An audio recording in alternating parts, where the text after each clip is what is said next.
Brought to you by the IDC, your partner in development finance. Manufacturing, which accounts for about 1/3 of sub-Saharan Africa's GDP, has suffered disproportionately in the economic crisis. Leaders attending the 21st World Economic Forum in Cape Town addressed how Africa's manufacturing industries should position themselves in order to effectively compete in the new global economy. The panel discussion, titled "The State of Manufacturing," reviewed the major challenges of Africa's manufacturing sector, including skill shortages, rigid labor laws, inadequate infrastructure, and generally low levels of productivity. The panel included the Minister of Trade and Industry of South Africa, Mr. Rob Davies, President and CEO of Sealed Air, Mr. William Hickey, Group Chairman and the CEO of Group Sakota, Salim Ismail, CEO of the Industrial Development Corporation of South Africa, Mr. Jeffrey Qena, Director of DuPont Products, Mr. Hartmut Reinke. The discussion was moderated by the Executive Director of the Center for Development and Enterprise, Ms. Anne Bernstein. I think the questions facing us this morning are fairly simple to state. What needs to be done, by which governments, what choices need to be made? In 2000, when I looked at a very long-range plan for our company and where we would be, my prediction was that by 2050, manufacturing would have moved from China to Africa. 11 years later, I think we're behind.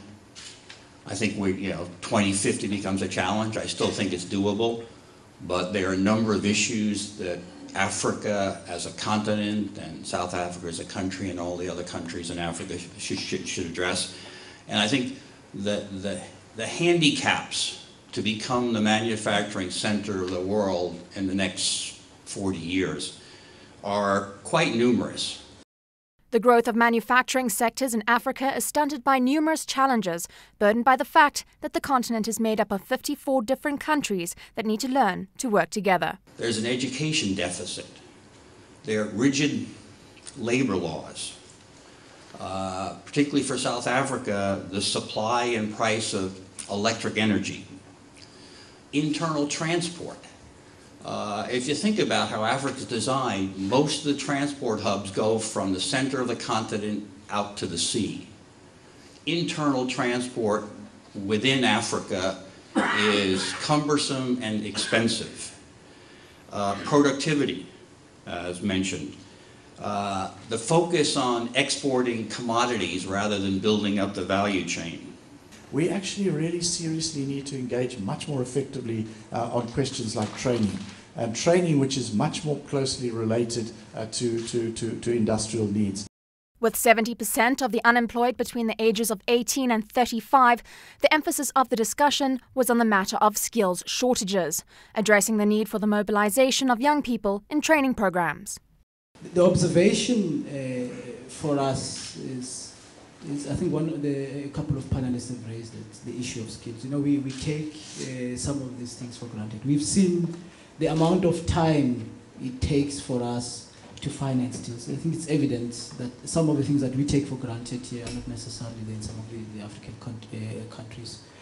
So largely talking to skills. And where we see, I think there's an opportunity, because we know, in terms of resources we have, in terms of the demand, there's the population we have, in terms of agriculture there is there.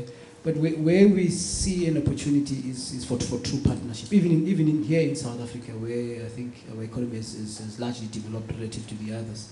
The true partnership in terms of business taking a long-term view, but also for governments being clearer in terms of the policy so that it gives confidence to business that if they're going to take a long-term view and invest in some infrastructure to ensure that some of those projects that they want to come into place, there won't be any change in policies or policies later down the line which might have a potential to undermine that. So from us is that true partnership, which I don't think is at the level where it should be. I think that's the observation you see. I think the lesson of economic history is that there's been no case in economic history anywhere from the Principality of Venice to China in the world today, where you've had a sustainable increase and a movement onto a growth path characterized by increasing as opposed to diminishing returns to scale without value-added activities being at the front of that process. Never been any case.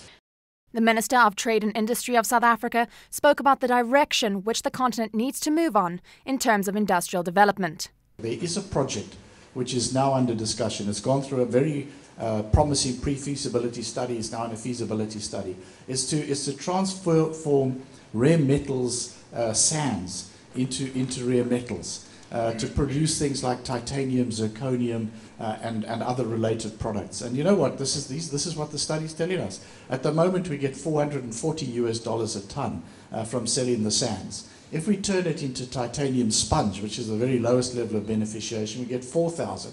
If we turn it, as the project envisages, into titanium alloy, which is used in the aircraft industry, we get $100,000 a ton, and we create thousands of jobs in the process. That's actually what we get out of beneficiating our mineral products. I think that a lot of countries in Africa are now in a phase where there's an increased demand for their products. How do we now act together to say to the people who are using those products, come and invest in our countries, to actually up the level of beneficiation? That's a common challenge that we all have, and it's a challenge we have in South Africa as well.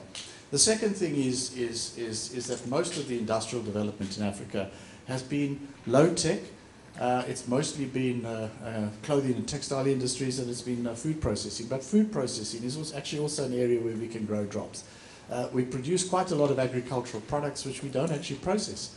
We send the products abroad, and I think that's a second area. And then there's some other things like the transition to green economies. I was on a panel yesterday and we were saying that this transition to sustainability, Africa's role cannot simply be that we come in and we make these adjustments and that we have a few little activities around things like waste management and stuff like that. We actually also need to gain some of the industrial development opportunities from that, from adjustments to more alternative energy sources, from things like solar water heaters and stuff like that. We actually have to have and capture the industrial development opportunities off that. Now, what does all this take? I think, again, the lesson of economic history. I want to be provocative here, as I was actually in Davos. I was on a similar panel in Davos, and there was a study that was given there. It was by Deloitte and others, and it was saying who are the countries that are doing well on manufacturing, who are the ones that are doing badly. And the ones that are doing well, no accident, we all know who they are: China, India, Brazil. What did they have in common? Well, the governments invested in infrastructure for industry. The governments invested in innovation and in research and development. The governments invested, goodness me, in industry sometimes. And I said, well, now we need to dare call this by its name. This is industrial policy. That's what we need, is we need an active industrial policy. That's what we've decided to do in South Africa. There is the latest version of our industrial policy action plan. I try to identify, together with business, together with organized labor, what are the issues in a cross-cutting level that are actually impeding our industrial development. And Anne is right, we've lost ground in industrial development in South Africa. We need to regain that ground. There are a huge number of issues. They range from macroeconomic issues into things like finance. And I think that when Jeffrey comes in, maybe we want to tell him that we looked and compared his institution with the equivalent institution in Brazil, where Brazil has higher interest rates than South Africa. But because there's a regular injection of funding into this institution, that institution is able to lend a huge amount more than our IDC at lower rates than our IDC is able to do. Comparing the IDC to the Brazilian equivalent, BNDES, Jeffrey Kleiner highlighted the differences between the two institutions. You asked the question, do we want to be the next BNDES?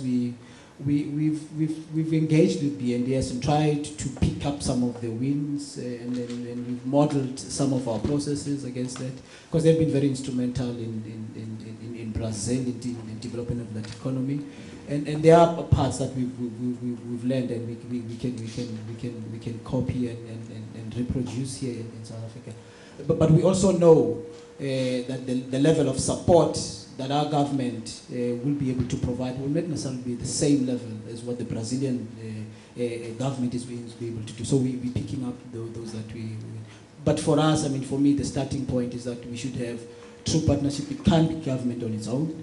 It can't be business on its own. But there needs to be confidence on both fronts that when business is expected to invest long-term 40, 50-year monies, that the policies that the governments are putting in place will ensure that they don't undermine in the long term the process.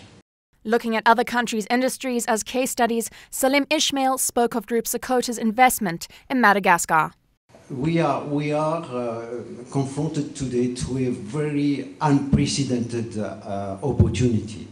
The growth of the domestic market in China is opening a new market, and this is really a momentum for the textile and clothing industry in Africa, provided that we take the necessary steps to take this opportunity. It's difficult to assess the exact size of this market, but if you keep in mind that the world textile and clothing market is approximately has a value of $400 billion in the world, and that China has a 50% market share of those 400 million. It means that if China derives from export markets to its domestic market only 10% of its production capacity, it would create a shortage on world market which is equivalent to India and Bangladesh joint annual export capacity. So this is really a huge opportunity that we shouldn't miss. There is a momentum in favor of African countries. And this is where probably I should tell you a little about what we've done in Madagascar. You know that Madagascar for the time being is not an easy country, and which means that if we are able to do what I'm going to describe you very briefly in adverse condition, what could be the situation with an improved environment. We were engineered 50 years ago to supply the domestic market of Madagascar with fabric. And with the liberalization of the Madagascar economy, which took place in the early 90s, our domestic market was completely wiped out by illegal imports, and especially by used garment smuggling. So we had to redeploy our activity towards exports. And for this, we had to come to the market with a store-ready product. That means that we had to master the know-how of the garment manufacturing. Today, our setup has a garment manufacturing plant, a dedicated fabric plant, and we have in Paris a design studio, and we position ourselves as a casual wear specialist. This setup has created, I mean, within 10 years, 5,000 jobs on our site, industrial site in Madagascar, and it is today a business which is doing approximately $100 million US turnover yearly. So I think this model can be repeated in many other countries. I think, for example, what I picked out of the Madagascar case was this is exactly the problem in the South African clothing industry, that we have not had people innovating, thinking about what investments they need to be making, how they need to position themselves, how they need to identify themselves as, if you like, a leisure wear fashionista position or something like that. We haven't had that sufficiently. And in fact, what we have done is we've introduced a new incentive, which is called a production incentive last year. It's only just started. And only a handful of companies, I think it's about 90 companies, have picked up on that. But those 90 companies have grown employment by 1,000. And this is what we're saying. We will support you when you make those kind of innovative transformations. If you don't, we're not going to give it to you. And I think that's the sort of direction we want to move in. Innovations seem to be the driving factor in making Africa the next manufacturing hub. DuPont products focused on the need for an educated workforce, but highlighted that companies need to look into what they can bring into Africa to assist in development. When we are engaging in one country, then it's usually about innovating something, going in, coming with something new, top of the art. We're not investing into commodities because we have grown out of that. We are defining ourselves as a science company. We want to sell what we have invented. And when we look at our roughly $31 billion of revenue, about $10 billion are coming from products that were invented or got new intellectual property in the last 3 years. So that is the engine that is driving us, and we are asking ourselves always when we look into African countries, what is it what we can bring to them that helps them to develop? And certainly what we need, and it was said by the minister already, is an educated staff. Because what we produce is not big things, it is, let us say, packaging. When you think of packaging and you think of a big international food company, let us say Nestlé in Nigeria, they will not accept a packaging that they buy and source locally that does not meet international standards. So a country needs to be able to produce at international standards locally with a skilled labor that can do that.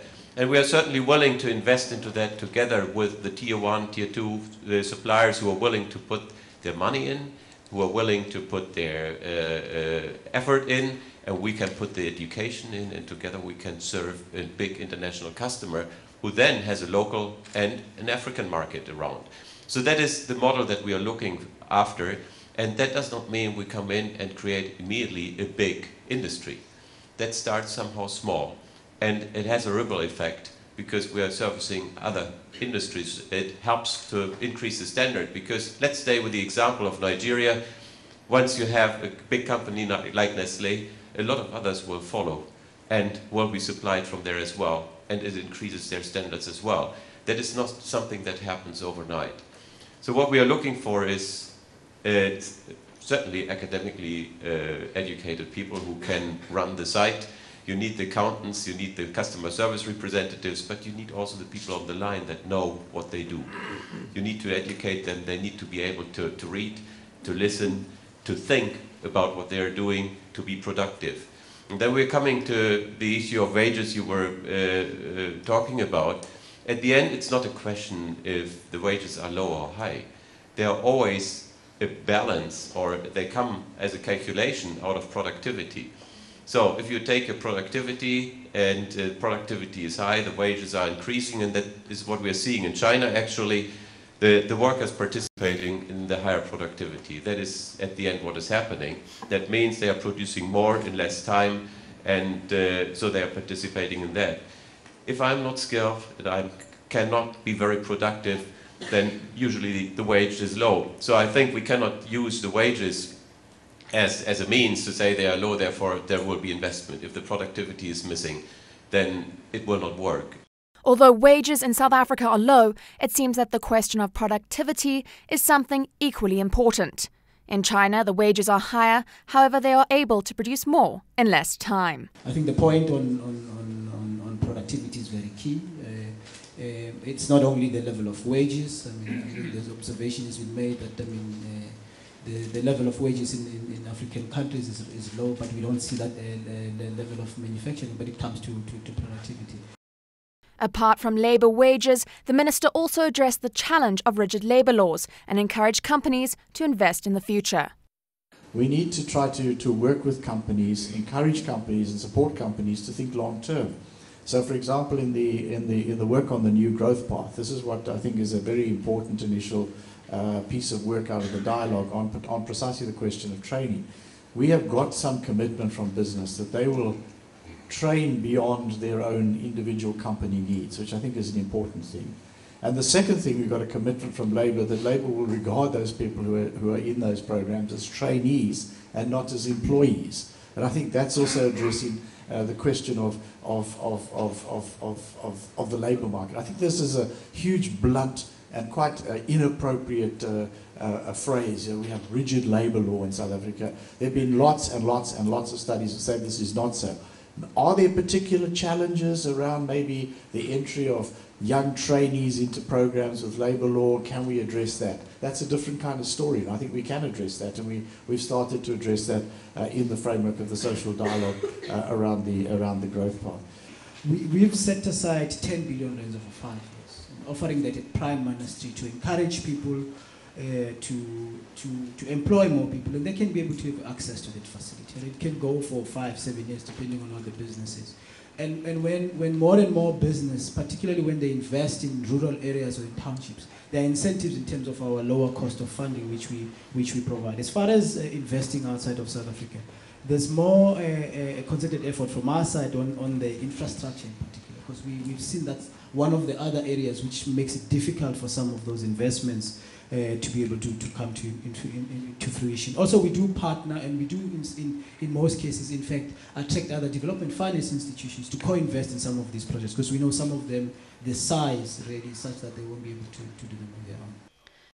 The resounding question was, how should Africa be packaging itself to foreign investors, and can the continent compete with the likes of China and India? When I look at 13 businesses that DuPont has, as diverse as I told you, and I see myself as an ambassador for Africa and try to sell to my company headquarters in the US why they should invest in Africa.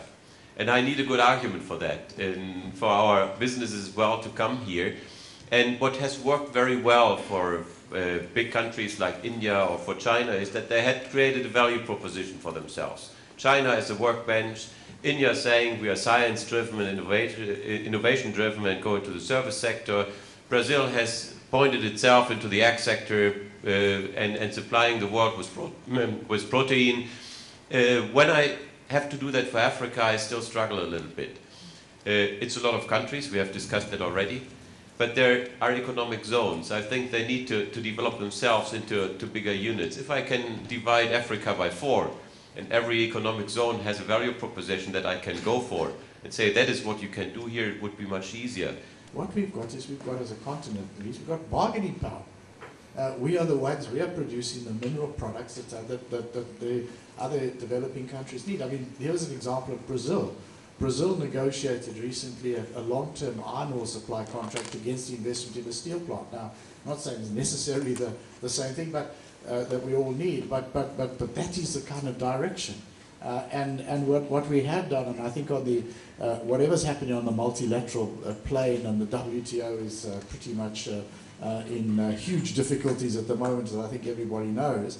But on the bilateral plane, or the plane of engagements with the BRICS countries, ourselves as the BRICS countries, individually with the BRICS countries, I think we have put in place an agenda where we in fact want to address a number of these things on a basis of complementarity, mutual benefit, and so on. And I think it's very important that we have secured, at least with China on our through our comprehensive strategic partnership agreement, they have agreed they need to invest in beneficiation of mineral products at source. They have agreed that they need to increase their purchases of value-added products from South Africa and so on. And I think that's the kind of process that we need to build on, develop, and that will have, I think, implications not just for tariff policy directly, because very often the biggest problems that we have when we access those markets are not actually tariffs, they're also to do with a huge range of TBTs one way or the other, and even we have some against some of their things, and there's a process that we're starting to discuss with them. Can we remove some on a kind of mutually beneficial basis and so on. So I think those are the sort of directions we need to move in. Ultimately, the discussion concluded in agreement that Africa must be proactive rather than reactive. Unless governments and private sector created togetherness at every level, they won't overcome the issues that hinder making Africa the future leader in the manufacturing sector. I think there are many more things. As I say, when I say we need an industrial policy, what does it have to do? It has to go through an exercise of self-discovery. We have to identify the totality of issues that are blocking industrial development, and then we have to say what is the way forward and what is the role of all of us in this. That is exactly what we need to do. And I think that we should just avoid saying there's one kind of simple answer across the board, one bullet, one silver bullet. There isn't. There's a number of things that have to be done, and sometimes there are different things that have to be done in different industries. But do we have to focus on young people who've got low levels of skill? You bet. That's where a big focus is. And a lot of our work on everything, we say if we give people support programs, we're actually wanting more bang for our buck in terms of employment and in terms of youth employment in particular.